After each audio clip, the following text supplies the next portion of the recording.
the assassination attempt on President Trump and the responses to it. First and foremost, we should all be so relieved and so grateful that the former president is okay. Period. And we should mourn for the family of Corey Comparatore, who was killed, and for those who were injured in this senseless act. And I say senseless not as some cliche, but because as of now, we have no sense of what the motivation was of the shooter. Meaning, we know he was a registered Republican, but who'd also given $15 to a progressive Get Out the Vote group on Inauguration Day in 2021. Didn't have much of an online presence, that he was trying to kill Donald Trump. But why? Was he a nut like John Hinckley, who tried to kill President Reagan to impress an actress? Or was he politically motivated in some way? We don't know yet. And that's the point. Until we know, let's not do the blame game. It's not just counterproductive. It's downright dangerous and horrible for the country. Many have eloquently talked about the need for unity now, including Donald Trump himself. That is absolutely an admirable goal and something we've discussed a lot on this show.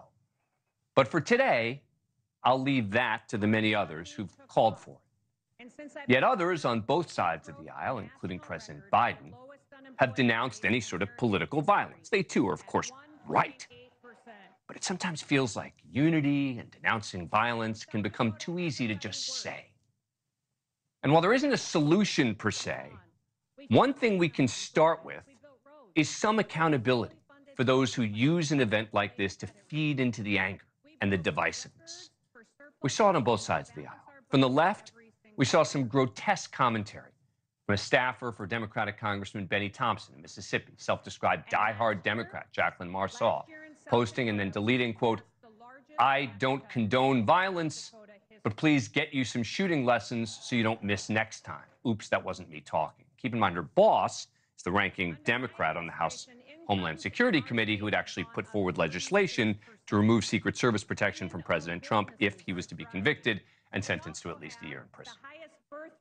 It seems she was forced to resign from her job, with Thompson distancing himself, Marsaw now under investigation by federal agents, including the Secret Service, who visited her home. Possible she could be charged for making veiled threats. We'll see. No matter what happens, she was held accountable. A Democratic state lawmaker from Denver tweeting, "The last thing America needed was sympathy for the devil, but here we are." Later apologized, deleted his social media accounts entirely.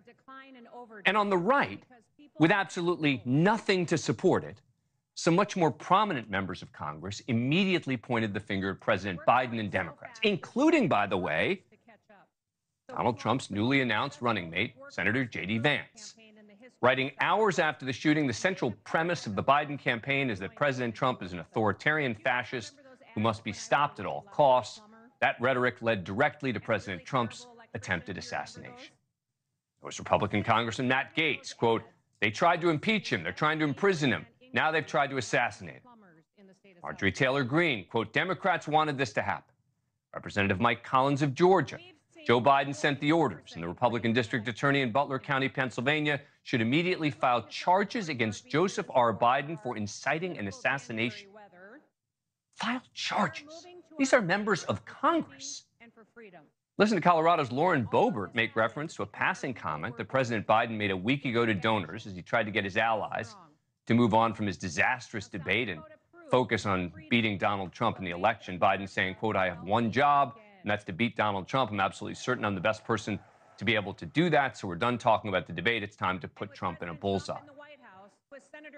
I do believe that Joe Biden is responsible for the shooting. Everyone who has called him a fascist, everyone who has called him a threat to democracy, who said that he should be put in a bullseye, as Joe Biden said, they need to have some very deep reflection tonight before another tragedy like this takes place. Come on. We don't know why he did it, all right? Tonight, Biden said he regretted using that word and he meant the focus should be on Trump's words and policies. But come on, Donald Trump has made incredibly incendiary comments. And yet, Congressman Derek Van Orden of Wisconsin condemning political violence, but laying the blame for the shooting squarely at the feet of President Biden and the left.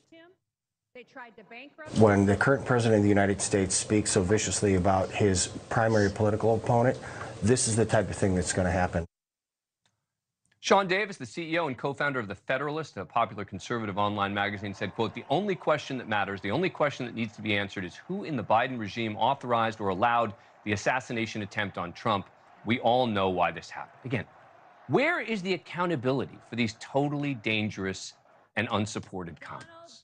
Thank you for watching. Go to newsnationnow.com to find NewsNation on your cable provider.